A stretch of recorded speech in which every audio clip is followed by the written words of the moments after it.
It just sounds like you hate at this point.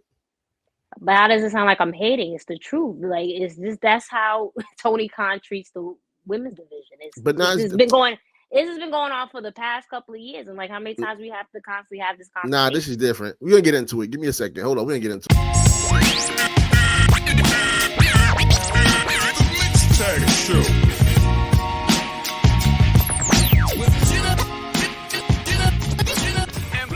What's up, everybody? Welcome back to the Mixed Tag Show. It's our second episode in season 10. Are we in season 10? No, we're season 5 or 6. If you 5, because we only have You one don't episode even in 5, know. so that don't count. You We're don't season even 5. know. Season Okay, 5. we're in season 5. We're on pace with all the season premieres, so we're on pace. Right. So it's second episode, season 10. I mean, season 5.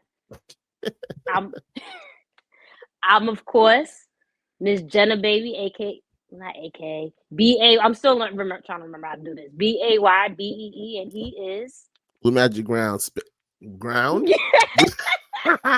Blue Magic Grind. Spell how to sound. There we go. Yo, we still gotta get the kinks out.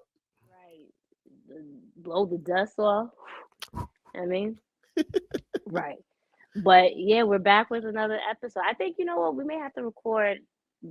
How you feel about recording next week? Just because, you know, Crown Jewel, I know how you feel, but get in the flow of doing. I don't like your energy. I understand. We have. Let's be honest. This Crown Jewel card is kind of trash. Not necessarily.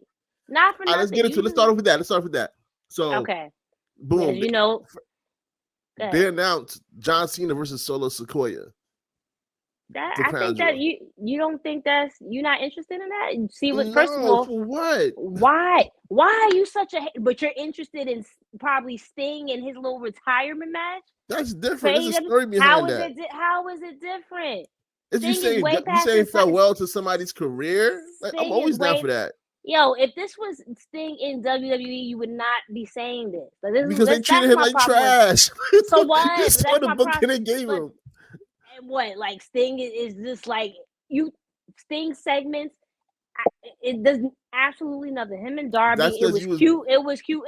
No, because I felt this past week. Stay on task. Well, because you getting ready to go. You ready to go off on me talking about because because I just sat here and told you this past week's episode was fire. We're gonna get into it. Yeah, we can get into it. See, I know how to say when something is dope, something is trash. I do it all the time. You don't. I do. Not when it comes to WWE and not when it comes to John Cena. What? Okay. Like I said, you don't. Anyway, you don't. I do. You don't. Okay, so what is it that you don't like about this match? I feel like this is like very random, and if it's a situation where it's going to set up for Solo to take another L to John Cena, I don't see it. For him, if it's going to be him beating John Cena, how many people's going to beat John Cena at this point? He came back for nothing. Well, John Cena hasn't, as he mentioned, hasn't won a match on TV in a minute. That's what I'm saying.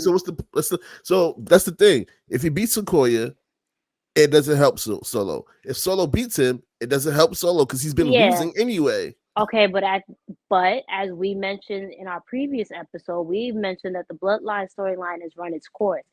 Right. This with Cena, first of all, winning.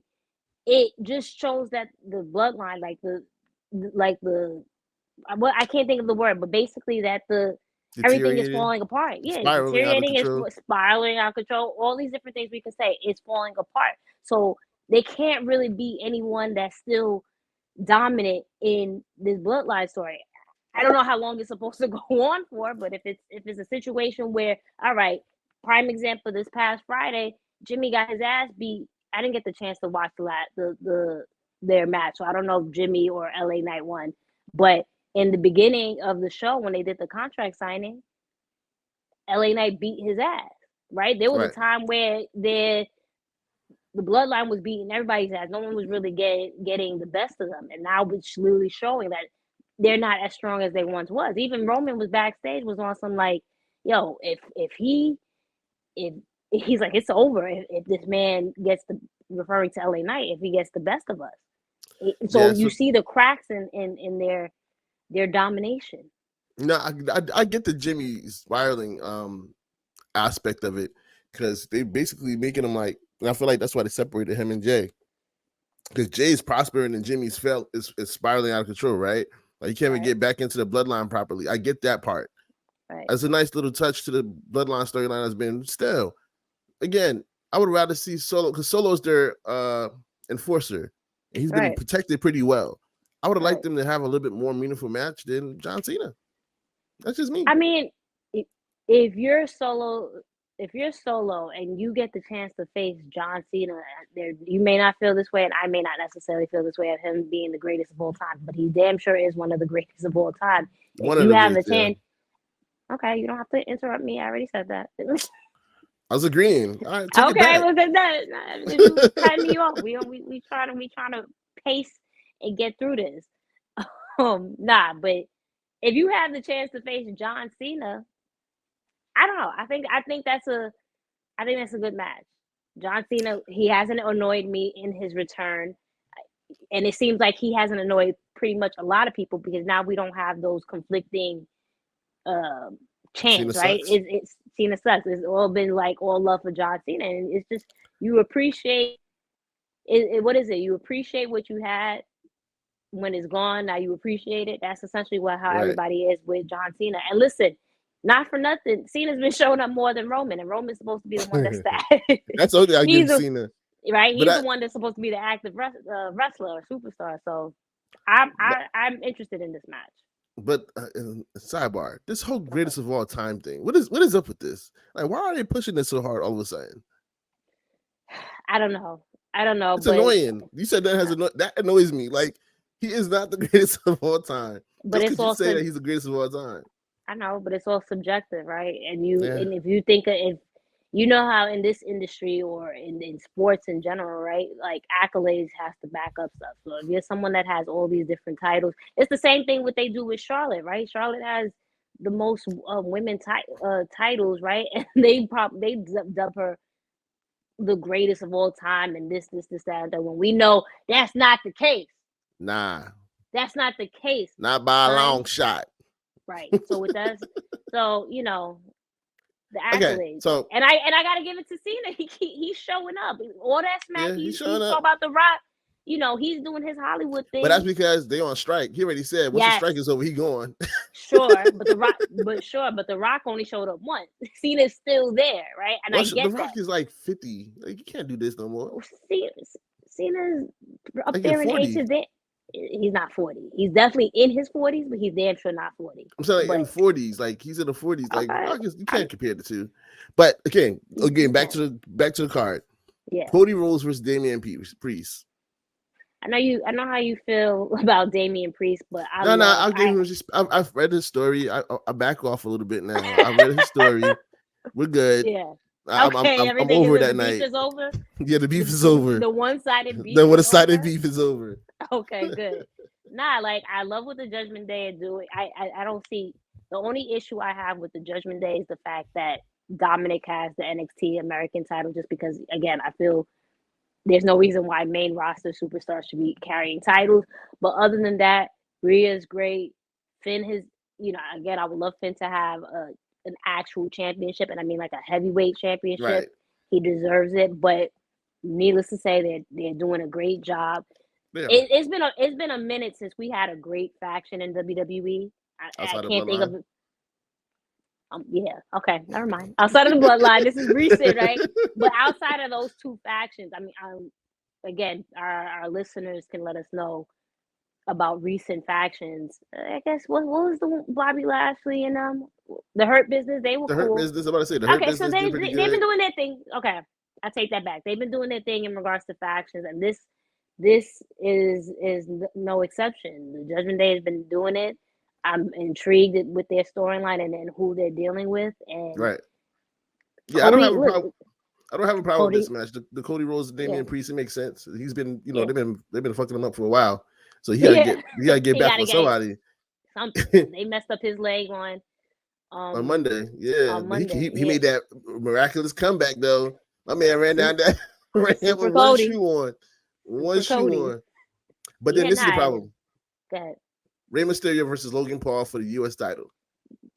Yeah, I'm not here for it. I'm not, and it has it has nothing to do with Logan, because I think you say what you want about Logan Paul, he's another person that wound up taking to this very easily, and I guess that's his persona, in the sense, just being a very showsy, showsman type shit, flashy. Yeah. So he's taken to this, and then we've seen his in-ring ability has been pretty decent. So that has nothing against him. And Ray's a legend. I'm always gonna respect him as one of the greats. But this is why does Ray have this title?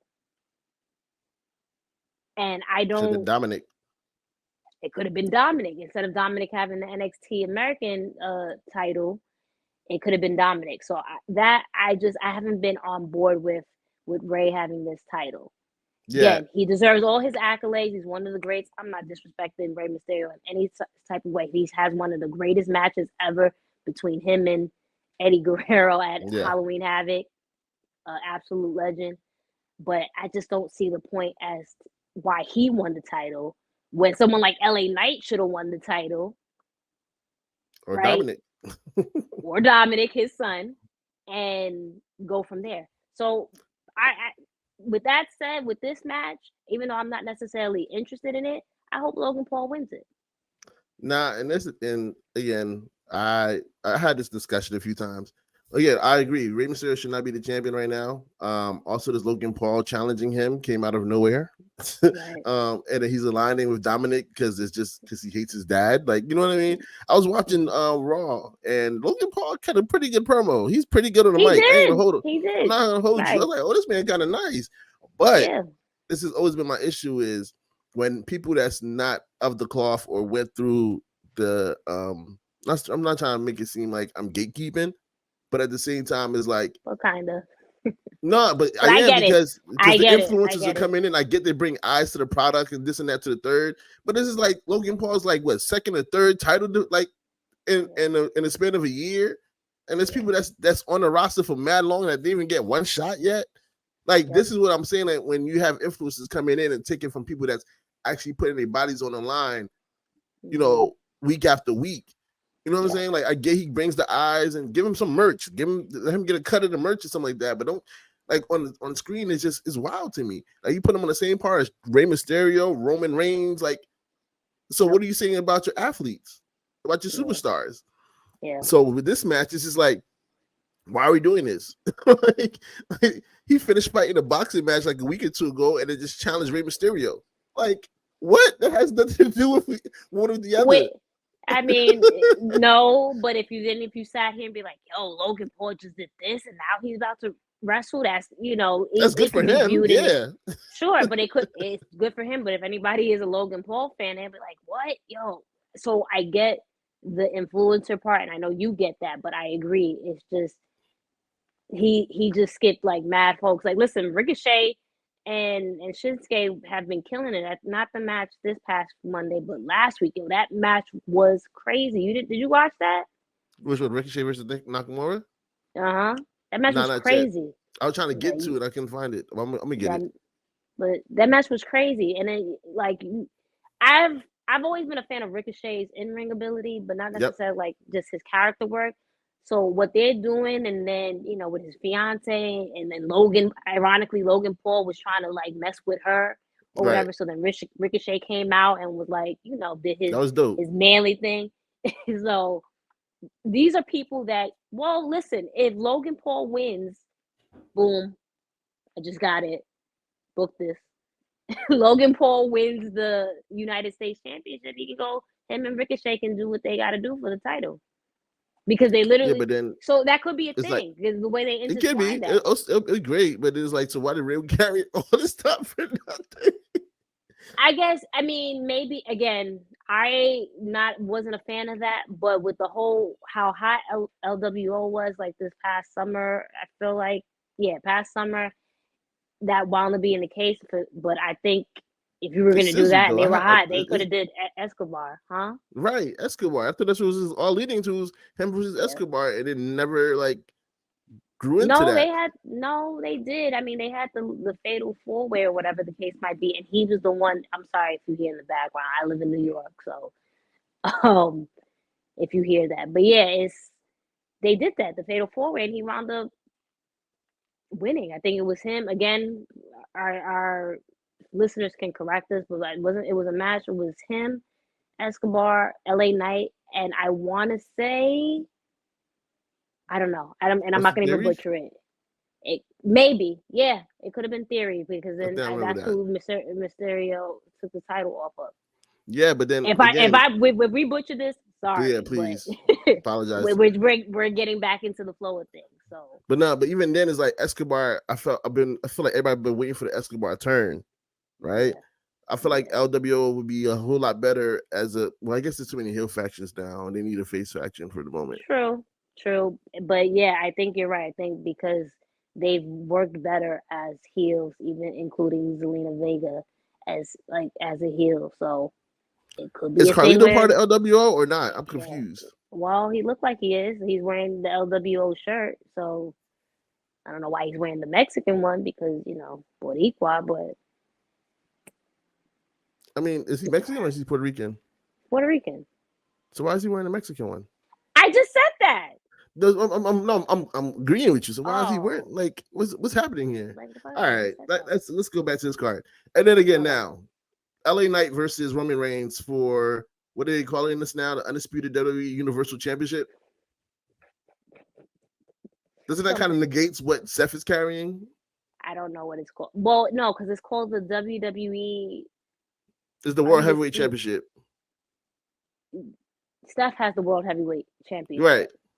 But what I'm saying, when you call Roman Reigns the Undisputed WWE Universal Champion, it kind of negates what Seth is carrying. Yeah. Anyway, but we already LA Knight versus Roman. Not to cut, it's always been like that, right? When it comes to these two titles, but with LA versus Roman, I'm interested in it. I know Roman's gonna win, so that's whatever. But I was very impressed with LA's contract signing. He definitely made Roman look look this small. So he has it. I know you can't mess with it, but he had it. I'm not. The way I left it alone. You should. I don't know if you got a chance to watch the contract signing, but he got him a couple times. First of all, the way the show started, Roman takes 7,000 years to come to the ring, right? Yeah, I saw that part. So then that's dope. But all I could think was, damn, he definitely walks like Austin and The Rock. But it is what it is. And then even when he was, when they wound up brawling and him stomping it, first of all, the open-handed punches look like The Rock, and then the stomps look like Stone Cold. But outside of that, I was very impressed, and I'm continuing to be impressed. And I have to give a shout out to my boyfriend, because he's like, "Oh, you didn't mention that I was the one that said this." I'm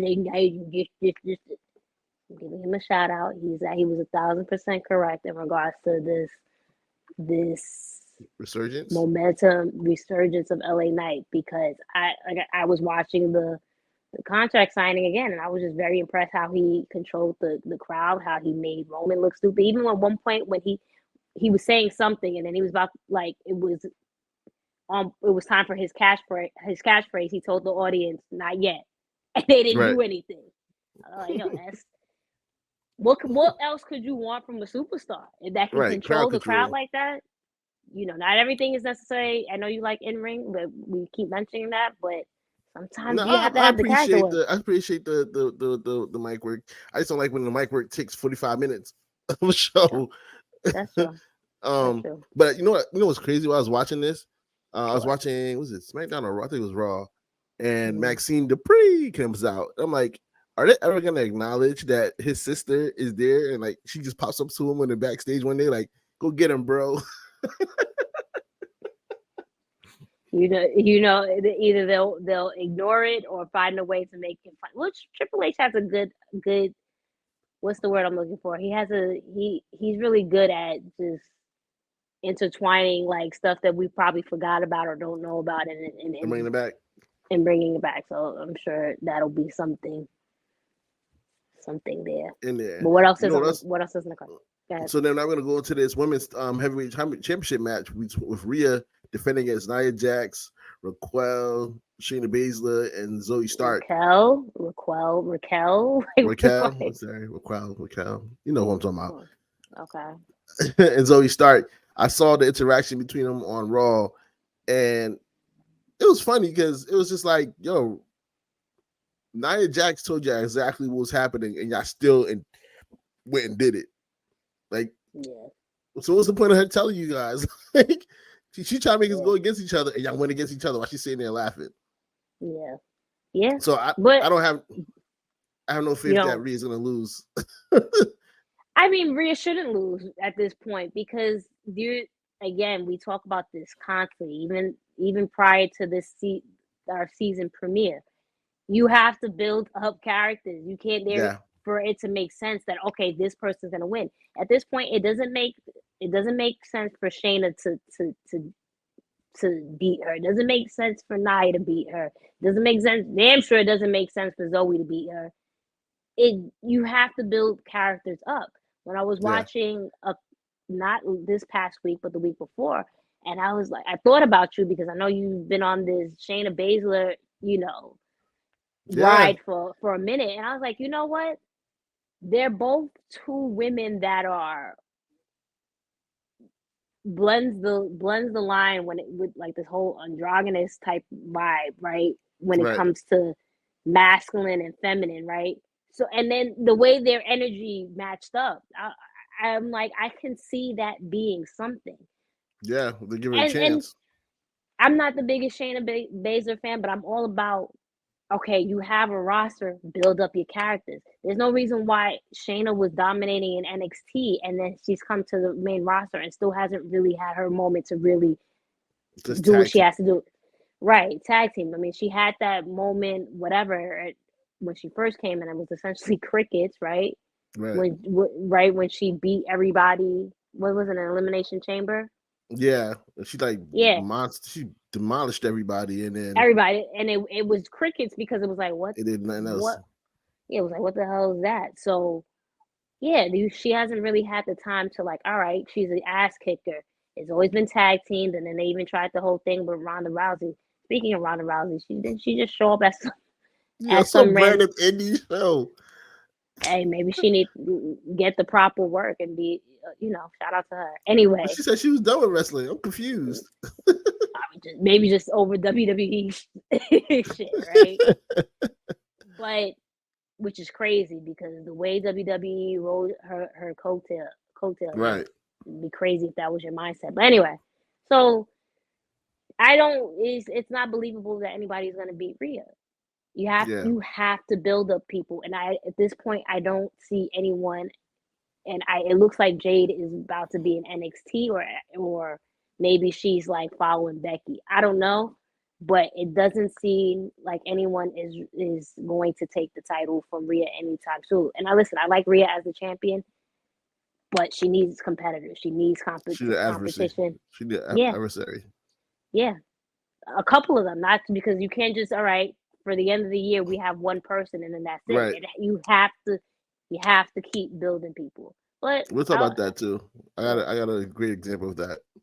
Okay. And what else? What other matches we got? We got to keep it another women's match: Io Sky versus Bianca Belair. We've seen Bianca Belair return recently. We got a conversation about her going on later on today too. I don't know. Do you think that Bianca's gonna come back and just take it back from Io? I don't know. That has me. I'm scared. I'm scared for Io. I would wanted more for Io as a champion, but again, they're not really. It's just like you're the champion, but you're not. You're a placeholder. It's not even that you're a placeholder. It's just that you're the champion, but it doesn't seem like you're the quote unquote leader of Damage Control. I don't know if because because of language barrier or a culture barrier or whatever the case might be, but it's always just going to come down to it's Bailey's group. So, but I say it makes it. But I also see that's the same situation when they have Asuka as champion. Asuka's championship reigns never hits like they're really supposed to. So now it begs the question: is it because a culture barrier that these women are winning the titles, but you're not really utilizing them like you can because maybe whatever language you haven't figured out how to use the barrier. Exactly. So that's what it is, and I don't know. This is a match that I'm not gonna hold you. I am very stumped by. So we'll see. I love Bianca. I love that she's back, and like you said, we're gonna talk about that in a second. But I don't know. I don't know this match. I'll give WWE this prop. Being able to go to Saudi Arabia and have 7 women featured on the show. I remember 3-4 years ago when they didn't have 0. We were not feeling. We were tight. And so I was not feeling that. So shout out to them being able to maneuver and politic their way to having 7 women on the card, and 2 women matches. I will happily. I'll happily eat eat crow when it comes to us, because we would definitely, and then we were all about not for it, evolution, this and third. But let's get into another match that we have for Crown Jewel. Yeah, the last match is Seth Rollins versus Drew McIntyre for the World Heavyweight Championship. I've seen the program between this, and they've incorporated Judgment Day for whatever reason. I don't know why. But I think this would be a fire match. But again, it's one of those things where I don't see Seth losing this. I don't see Seth losing, but I also see Drew winning. My thing is, I love Seth as a champion, and this is a face run that I know people have gotten tired of Seth's face runs in the past, but this is something that it works. It sticks. It's been sticking even when he was a heel. Right. But my thing is, that's how many champions that are probably going to retain, specifically when it comes to heavyweight titles. You have 4 matches, 2 women, 2 men, and it is pointing in the direction that everyone is going to retain. So yeah, I would like to see something different. I hear Drew's point. He didn't get the chance to win a championship in front of the crowd. You know, the writing is there. Right. So yeah, but this is why I also said I don't like this card, because at the end of the day, we basically know the outcome of this card, in the sense of what's happening and who's going to win what. And this is why I was like, I'm not too excited for Crown Jewel. But if you want to cover it next week, you can. It's up to you.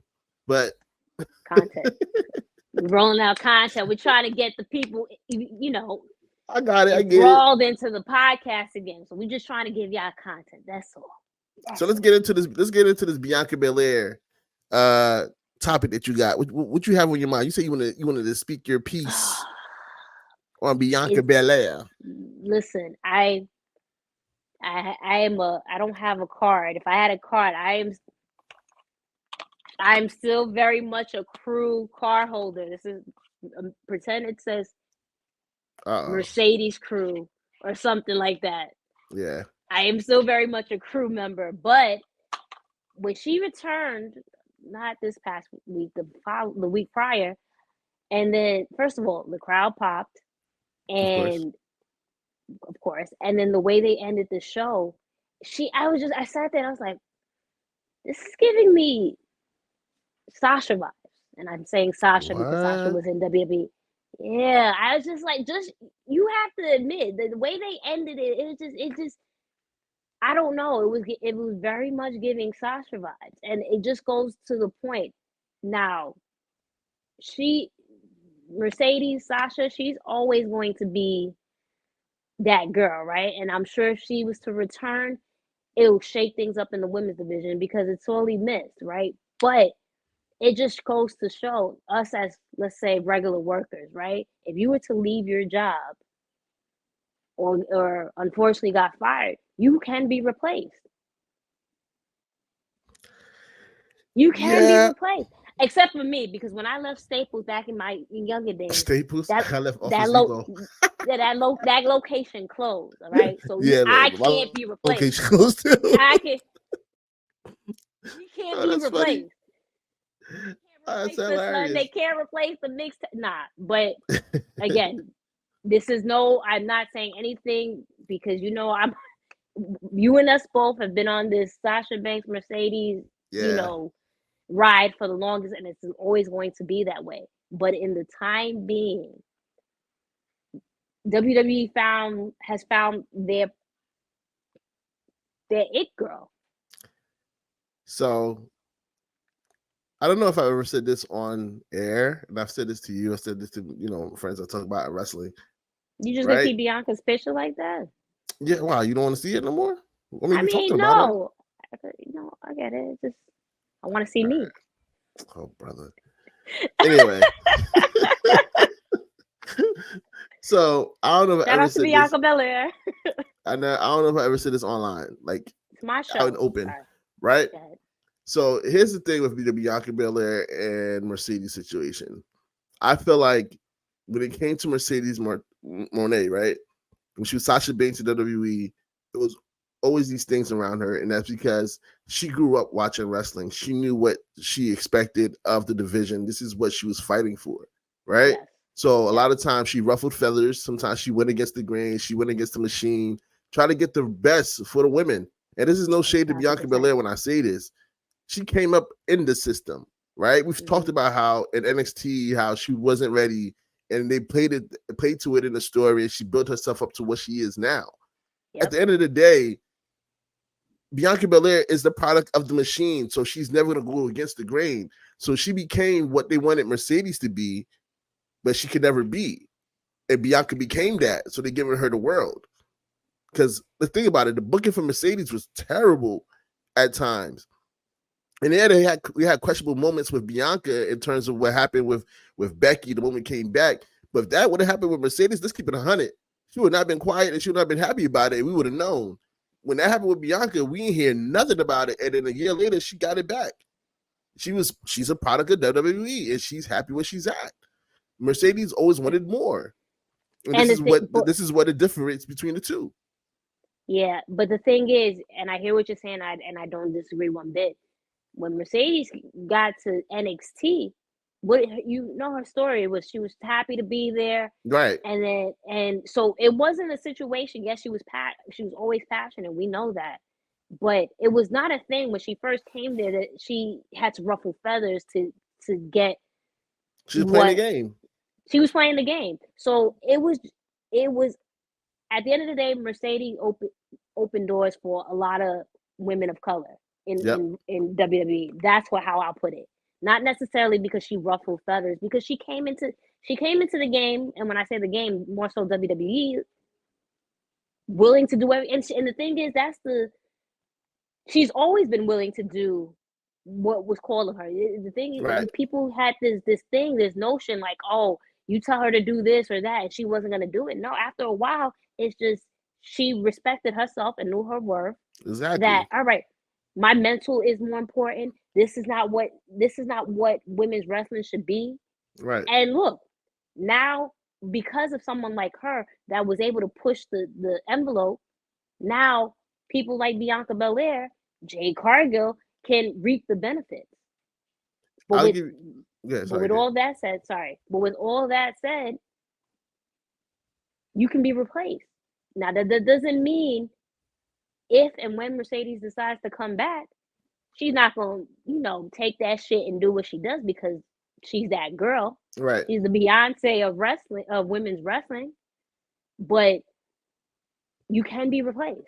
And that's just like, again, people that are listening to this, that's in our regular day-to-day lives and regular jobs. They're always going to find someone, a copy, and I'm not saying Bianca's a copy, but they're going to find someone to replace you. And that's what it is. Yeah, I agree with that. But again, I just feel like there's nothing else to say about it. We basically said the great points of it, and this is why Bianca where she's at. Like I said, she's the new face of the company, in my opinion. She's out there more than Roman. She's representing the company before Roman, and this is the stage for her. This is what they set it up. And I don't know if we've seen this for her when she was coming out of NXT, right? We know she had great potential, but I don't think we ever seen the level that she's reaching right now, where we were scared. Right, we were scared for her, and I'm proud that she reached this level. I still got my Bianca EST shirt from NXT in the closet. All right, we heard the last episode. Copy. I got my Bianca shirt too. What's up? Like we've been here. We've been here. What's up? Anyway, let's move on to our next topic. I feel like you brought up this before, where you feel like the Usos will main event WrestleMania. That's how you feeling? No, that's the way to bring y'all in here. But listen,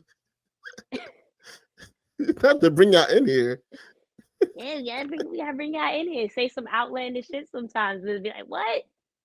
But anyway, no. Listen, main event in the sense of not because WWE will do this thing. Oh, there's multiple main events in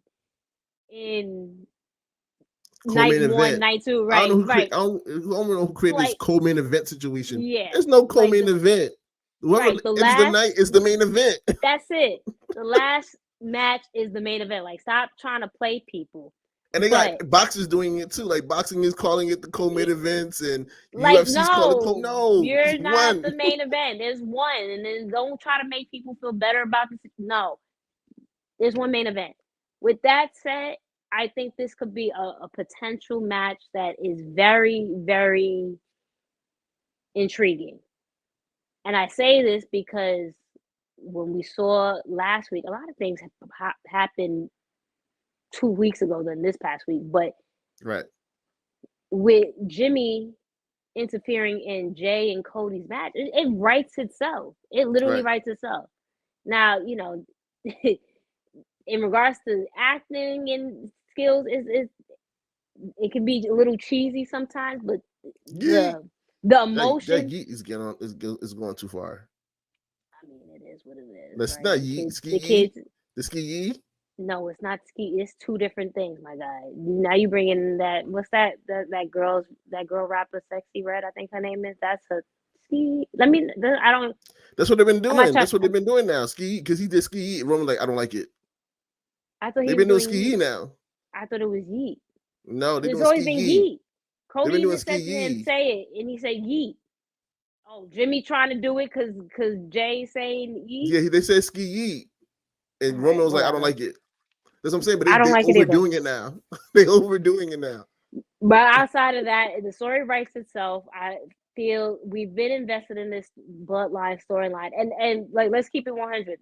The only thing that remains when it comes to this whole saga is who's going to beat Roman, right?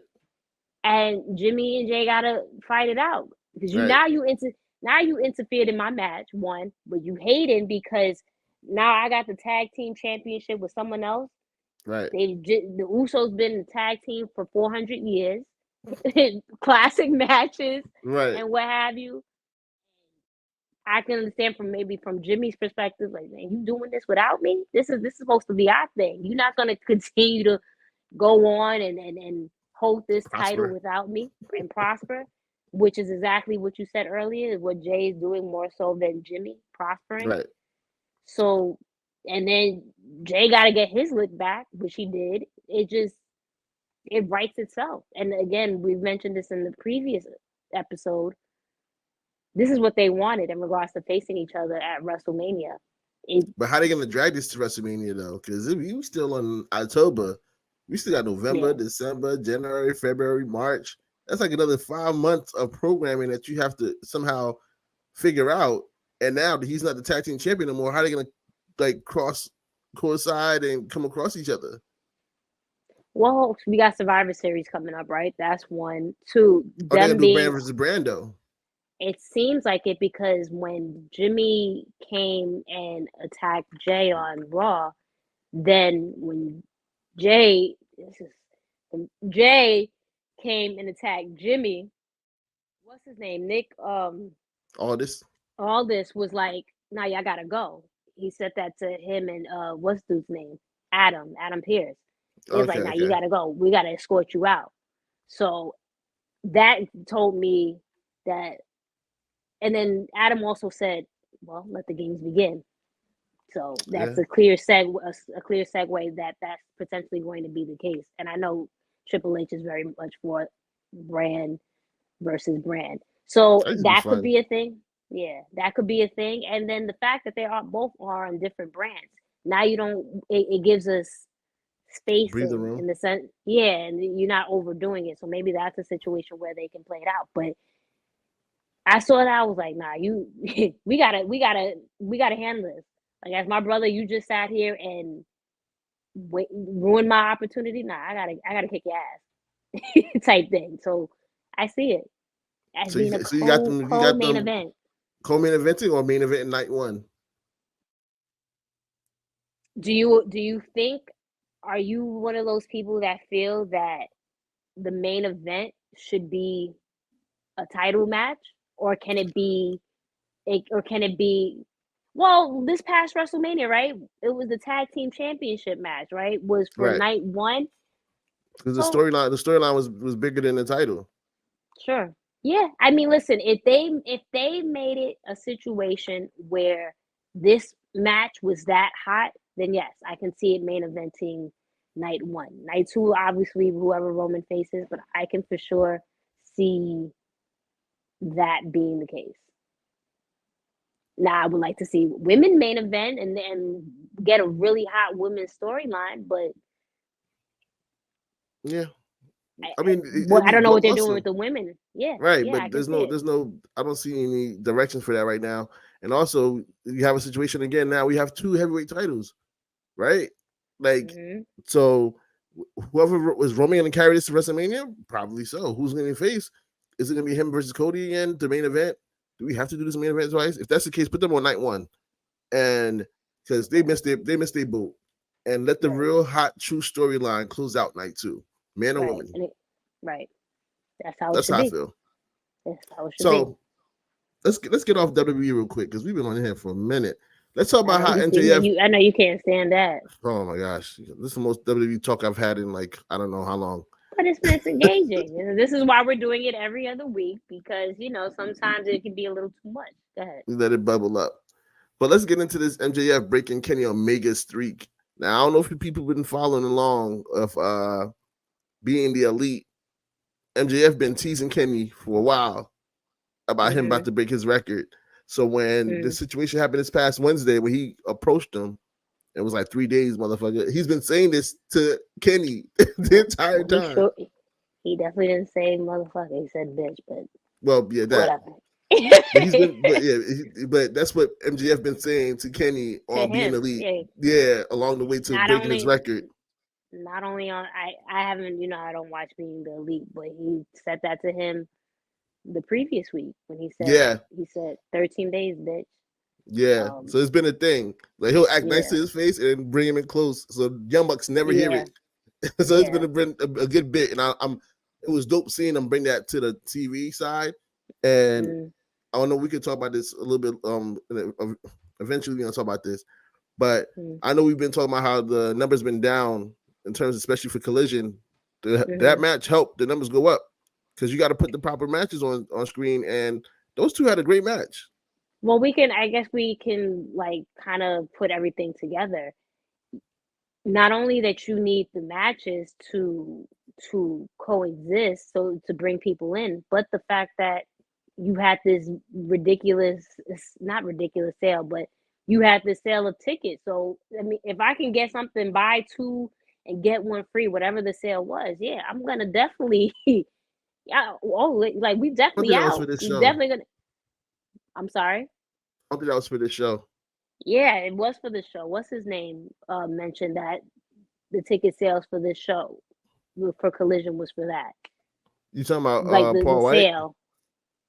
Paul White? What do you mean Paul White? Who mentioned this sale too?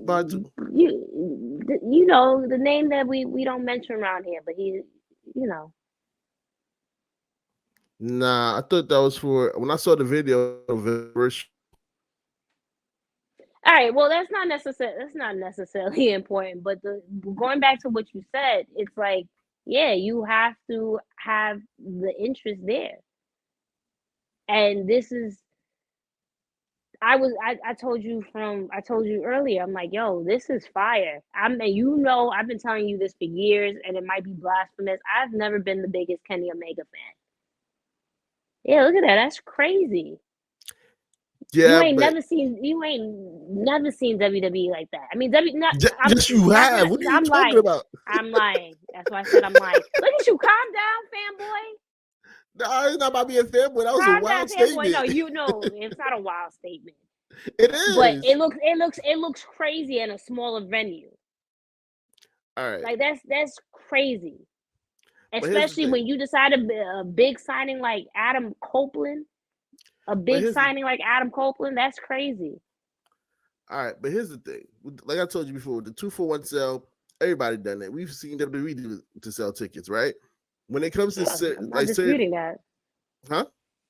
I'm not disputing that. Right. So in this case right now, when we're looking at for people that's listening, we're watching one of the pictures that was floating around where Hard Cam is empty and Adam Copeland is speaking to the crowd. I'm pretty sure y'all familiar with that picture. It's just like when it was going on with WWE, right? When we discussed this before in like past shows, I don't know, whatever episode, season, whatever. Certain markets just doesn't sell. It doesn't happen. Like no matter what you do, it's not gonna sell. There's certain markets that you touch, it shouldn't, right? Because the following week they have a sellout crowd, and I've seen pictures of that as well. But this is a thing. This has been going on since earlier in this year. It's been noted that ticket sales have been great internationally, but somehow domestically, and this is not even like random markets. It's just in general, they haven't been necessarily selling like they should. And now it begs the question: outside of the market that they're performing at or performing in, is this a good quality content that they're putting out? And I told you, yeah, you can respond in a second. I told you last week when I was like, oh, not last week, the week before, and I was like, okay, I'll do my best to live tweet Dynamite because you said you were going to be busy, and I was like, yeah, that was hard. Have they consistently been putting out dope quality matches, a product? Last week, it was a really good episode. Christian cooking Sting, Flair, and Darby. I was like, oh, he ate them up. Yo, he's a beast. MJF and Kenny going at it with each other after MJF's match against Juice Robinson. And in I'm a big fan of the Acclaim, so them coming out, that was hot. That was dope. But then you have your moments where it's just, and I get it. Every product is going to have that. So this is not strictly let's bash AEW, but there's some moments where it's just like, all right, what are we doing? I.e., and we'll talk about this later, Tony Storm. I don't agree with what they're doing with the women's division. And it's like, how much longer is it that we have to keep giving them a pass? It's not good. All right. Yes, they're putting out the product that brings people to the crowd. Now, here's the thing. This is where I'll admit that we've talked about this. With AEW, people keep saying Halloween, give them a pass. We gave WWE a pass for like almost 20 years before they got things right. Let's keep it 100, right? So, but we're not talking about WWE right now. I know we're talking about AEW, but my point still stands is that they're still figuring out whatever kinks they need to figure out. How long do you have to figure it out, man? Like, be for real. We gave WWE 20 years. You can give them 10. It's only been 5. On. What do you mean we gave WWE 20 years? WWE, granted, they had hot periods. They've had their cold periods. They've had their hot periods, the cold periods. But this is like they've been in 5 years. It's been hot and cold periods, right? So here's my thing. Let me finish the response. Go ahead. The reason why I think will help, and people have said this on other platforms, like the names we don't mention and stuff like that. What will help their ticket sales is what they did when they do big promotions, when they send their wrestlers out events, like how they did with Ash Stadium, right? When they came to New York, they had people go to Mets games, going to Good Morning America with the title, and this and that and the third. Send MJF out there, send Kenny Omega out there. You have to do this with every market. You can't just pick and choose when you want to do it. Because when you do that, you get results. You can't just bank on putting the card out a week before and then expect, because like with Collision, right? They were selling tickets, but it wasn't selling, right? The moment they announced that, the week of, when they announced that it's going to be Kenny Omega versus MJF at Collision, they sold 1,000 tickets in that week, right? Okay. And then 3 hours before the show started, they sold 3,000 more tickets. So imagine if you promoted this a week advance, You know what I mean? Now that's the difference, because you're mentioning names that we won't mention on here that has said you have to go out and promote. And yes, in every aspect of a you owning a business, you should promote in general. But it goes back to what you said in regards to market. At Arthur Ashe Stadium for Grand Slam, it was going to sell regardless. People were going to be there regardless. So it goes past that. It's what you just said.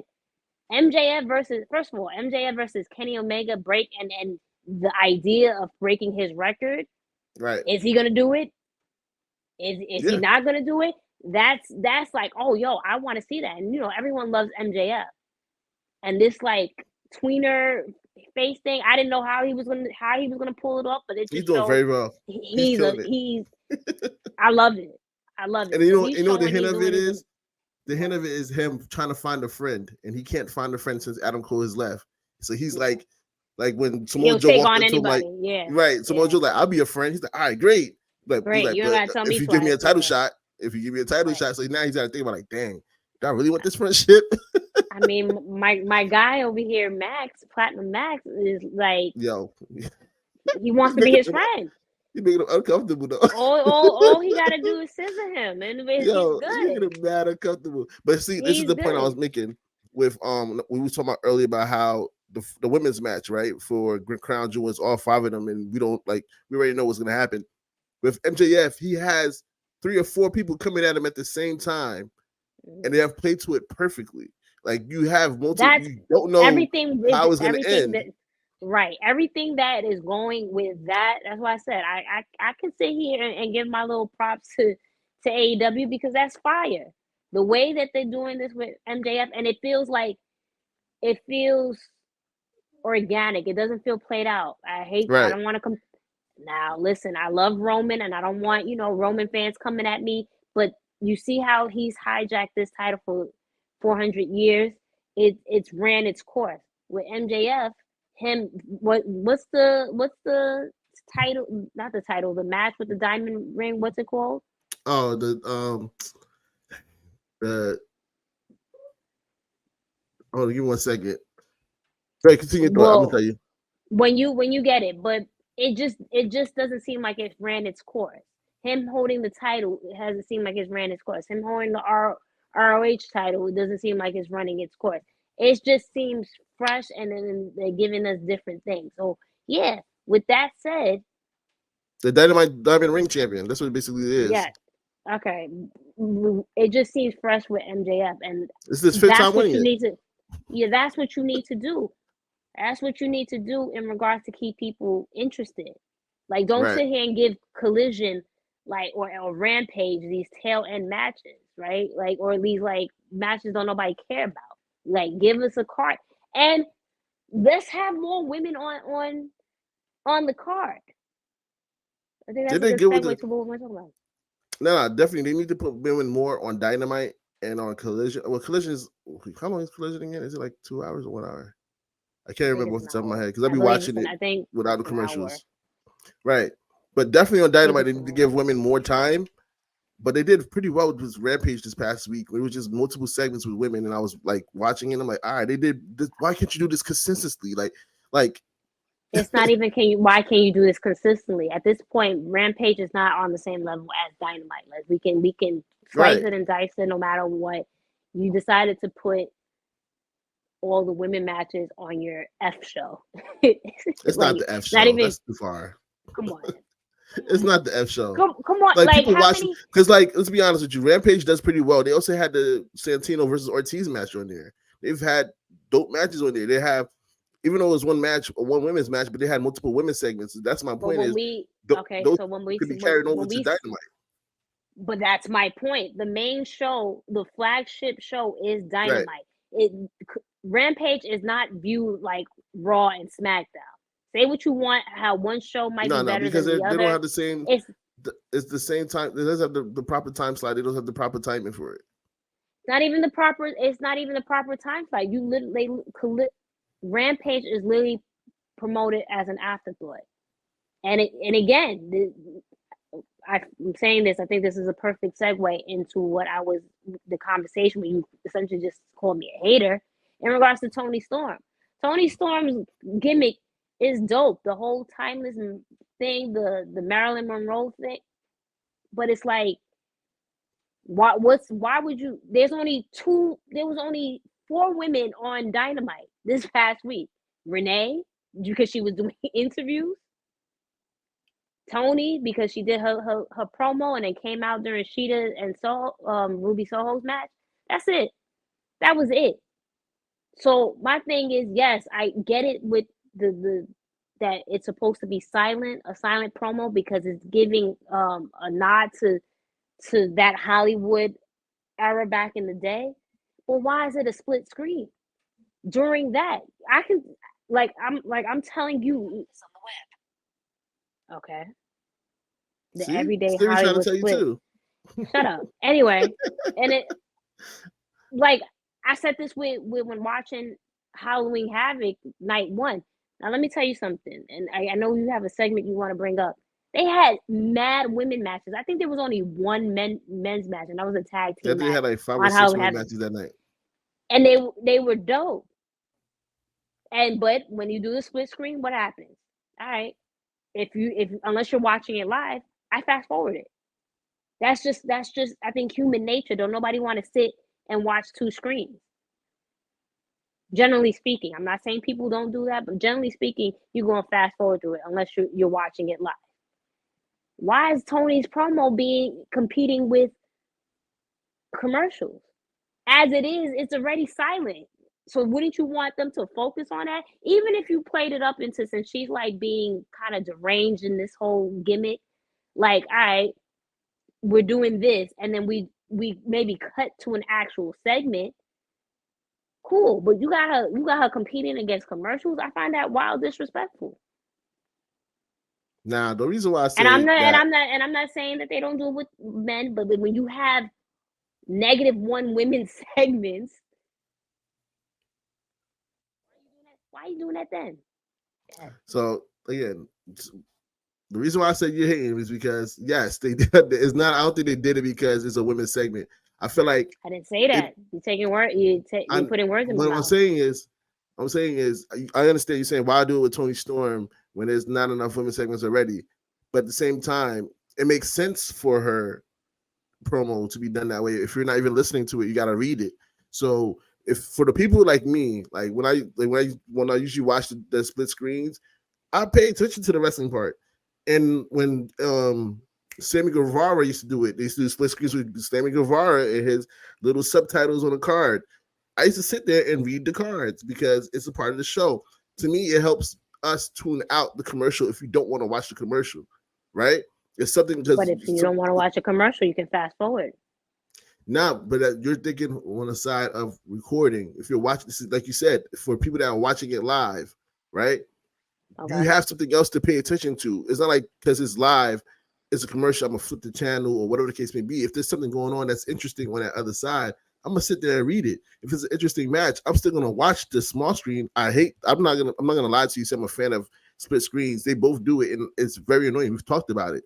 I don't know why they do it, but at the same time, if they're gonna do a split screen, I'd rather have a split screen than just go straight to a commercial where I gotta sit through a commercial and then come back and try to guess what happened during the commercial, right? So when they have that writing and I'm reading it, I'm gonna read it. It makes sense for her character because it's a silent movie. And then there's been times when they put her in a split screen situation where she's acting out things from the commercial and it coincides. So you don't even know if that's a situation where the sponsorships like that idea. So there's like, hey, let's use her to do this and that and the third, because people are still gonna read this and we can still get the audio in the background of them promoting whatever they want to promote.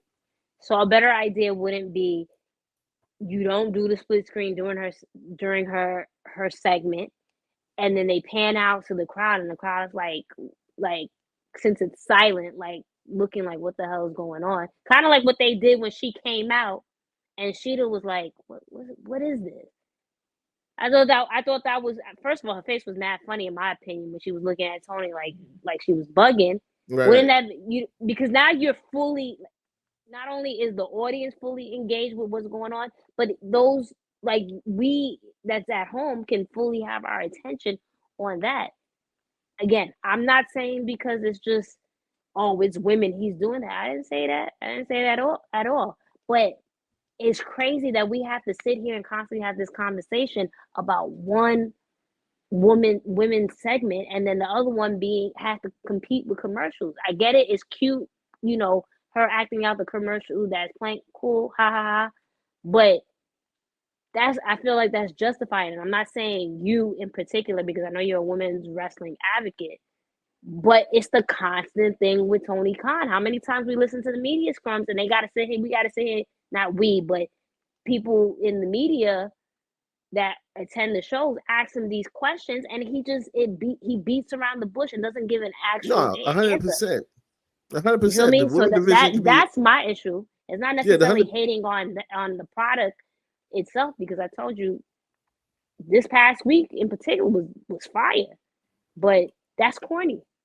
100%. Like, he definitely could do more with the women's division, and like the small bits and pieces that we're getting on Collision. And I feel like the reason why it took so long to get to this point is because one of the main characters was on the honeymoon, right? The situation with Julia Hart, Willow Nightingale, and Sky Blue. Like, Julia Hart was gone, and Sky Blue and Willow had to handle that for themselves until she returned. She just returned this past Friday. So I'll be interested to see if they be able to carry that over to Dynamite, because that's an interesting storyline.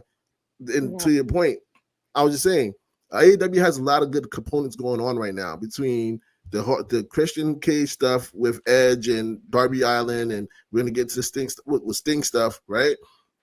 The women's division has currently 2 good storylines going at the moment, in the case of the Julie Hart, Sky Blue, Willow Nightingale, and then now the Toni Storm situation, where now we don't know what Toni Storm is going after the AEW Women's Championship. And I'm pretty sure it's going to end up where Julian Hart and them are going to go towards the TBS Women's title, right? That's why it's on Rampage, the TBS Women's title, because Rampage is on TBS. So, okay, and that's cute. That's fine. But again, remember when what was it when Britt Baker and what's your girl? I'm drawing a blank right now. Swole? Yeah, Swole. Remember when they were fighting? Yeah. And there was no title involved? Yeah. No, I agree. They definitely could use a third storyline that doesn't have to involve a title. They can have another story. They're so quick. They're so quick to come up with 7,000 titles, women's tag team titles, and do it better than what WWE does. Like, the whole idea of AEW was to give wrestlers and wrestling fans another option than the status quo, which was WWE, right? Right. Remember when AEW first started, we're not going to do backstage segments. It's just going to all be about wrestling. It's going to be this. It's going to be different. Whatever. What happens? Now you do backstage segments. You do interviews. But if you want to be different, this is what you do to be different. When we have an issue with women's wrestling or mid-card titles not being utilized properly, this is how you get people in the seats. This is how you get people to view. Do it different. Let's have more women's segments. Get the women tag team titles and actually defend it and do it properly. Y'all have they have so many damn factions in teams in AEW. Let's do that with the women and get tag team titles, since y'all so accustomed to doing that. You want me to be completely 100 with you? Keep it 100. Currently in the wrestling world, in the wrestling industry, the women division altogether is terrible in terms of how they're being promoted, in terms of how they've been written, except for one promotion, and that's Impact? TNA. Yeah. Impact. Well, they're going back to TNA starting January, but Impact. That sounds better. So I know we always say, like, let's go, and I'm talking about in America. I'm not talking about like outside of America. Right. So I say we should watch more Impact, right? But we got to keep pushing our hands with these other corporations because they got to put the women on. You can't just sit here and book these women the way they are. Shout out to NXT for having a woman dominated pay per view. Yo, that was awesome. Right? Let's see more of that. Yep. And this is then like you said, if we're gonna be an alternate, right? I don't see why Tony Khan hasn't done his own evolution. Card. You have the women. You have women from Japan. You could do America versus Japan, America against the world. The way you do it with the men, you could do the same thing with the women, and it would pop. Why are you waiting on this? I just feel like people, and I'm not saying you or anyone in particular, but I think there was a thing where Tony Khan was viewed as somewhat like as a savior when it came to wrestling, because we're gonna get this with people were excited. Everything that people and listen, and I'm not saying no one should. I went to the first ever AEW show. That's monumental. You should be excited about opportunities and other people being utilized and better workplace environment and what have you. But what happened? What happened? You gotta find somebody to book that women division. That's what happened. You can't do everything yourself. Like Tony Khan tries to do everything himself. You can't do everything yourself, bro. A la Vince McMahon. Right. You can't do it. He literally read Vince McMahon's biography and said he was going to do essentially everything the same. Which low key, yeah. He's not Tony Khan Jr. He's Tony McMahon Jr. Yeah, he got to do better with this one. You can't fight that. But let's move it on because this is the last topic, right? Speaking of Vincent Kennedy McMahon, he was spotted this weekend, and he was carrying a cane, which puzzled everybody. Like, now my man was walking with a cane.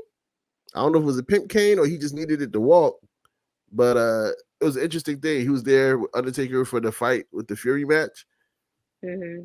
But there's also been talks about how TKO is pushing him out because they're saying that they're basically blaming him for the stock going down. How do you feel about that?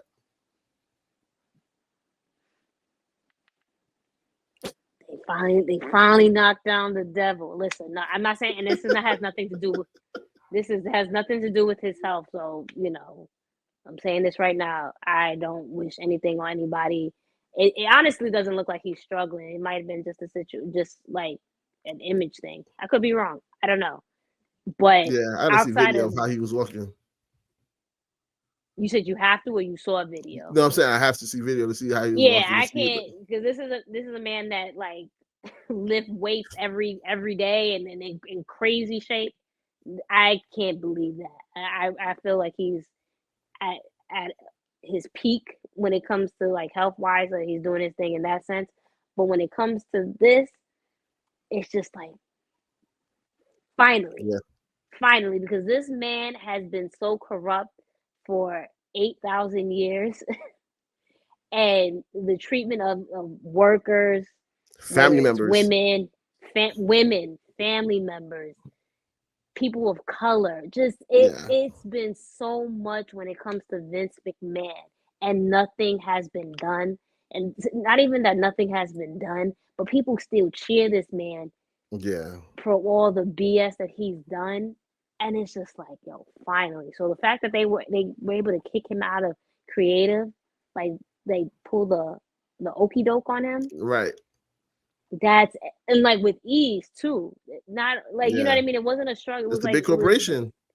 Fairly easy, yeah. But see now you see like now when you really messing with a big corporation, and not to say WWE ain't big on its own, but like people that actually have some business savvy. Yeah, that can really like can challenge you and do whatever. I hope this is the start of something where change really is enforced. Again, this is not saying that corporations in general, and it's just not Vince McMahon and WWE, because there's so many different corporations where they do their dirt and whatever. But I truly hope that this is a situation where, listen, all right, we're getting rid of that all that toxic stuff that has surrounded this company for years, decades, and getting in fresher minds, younger minds, new ideas. Again, this is me being naive and hopeful, but this is what I would like to come from that. Definitely. And I mean, listen, maybe, sorry, not to cut you off, but Mercedes,